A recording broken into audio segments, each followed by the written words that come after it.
Good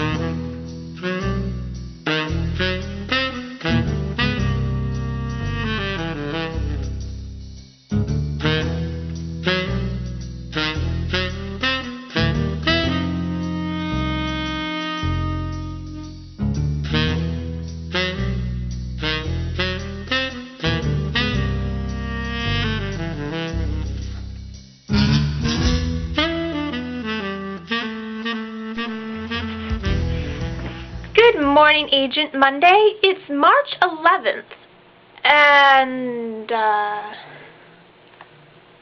I think I left the black and white on.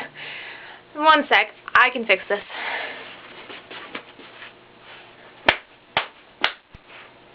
There we go. That's a lot better. Anyway, as promised, I'm going to talk about the Myers-Briggs personality test today, complete with a PowerPoint slideshow. So instead of going online and spending about an hour taking one of these tests, it's really just easier if you just learn how to self-diagnose yourself. There are 4 separate dimensions for your personality. And for each of these 4 dimensions, there's going to be 2 options in the form of letters. Something that you need to understand about these personality characterizations that we're going to be making is that they are not exclusive. It's like being right-handed or left-handed.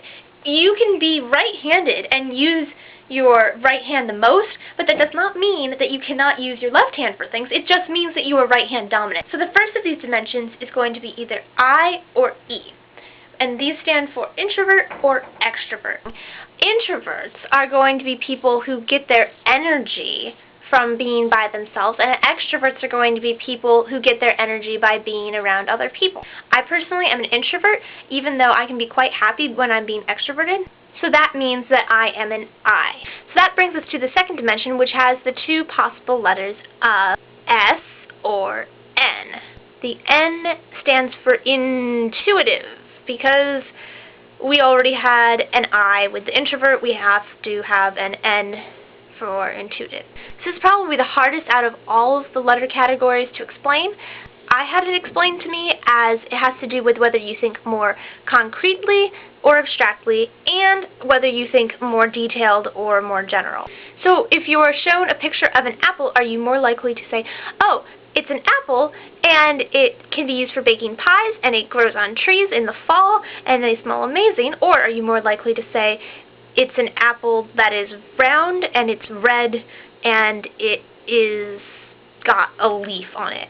The former, the more metaphorical, abstract way of looking at things is the intuitive characteristic, and the more detailed and concrete way of looking at things is sensing. In my case, I am very borderline between S and N. I kind of go straight down the middle. The 2 letters of the third personality dimension are going to be T and F, and T stands for thinkers, and thinkers primarily use their head to make decisions, and feelers primarily use their hearts to make decisions. Not surprisingly, studies have shown that overwhelmingly men tend to be thinkers and women tend to be feelers. I am actually a very strong thinker, so I don't know what's up with that. So the 4th and last dimension that I'm going to talk about is J and P.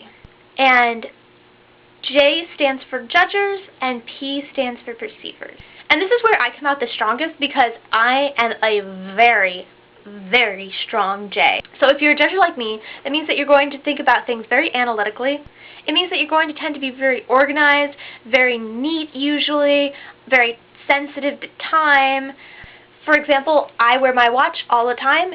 Perceivers, on the other hand, are going to be characterized by their spontaneity and their flexibility. Unfortunately, perceivers are also often very late, very messy, and they tend to lose things. There's just so much more that I could talk about and go even deeper into this and talk about how these traits are going to affect relationships and why you don't get along with people, and it's just fascinating stuff. So that's all I've got for today. If you want to talk in the comments down there about what personality you are, that would be great. I would love to hear about that. Also, make sure that you check out our form string page where you can ask us any question you want anonymously. There will be a link in the doobly-doo.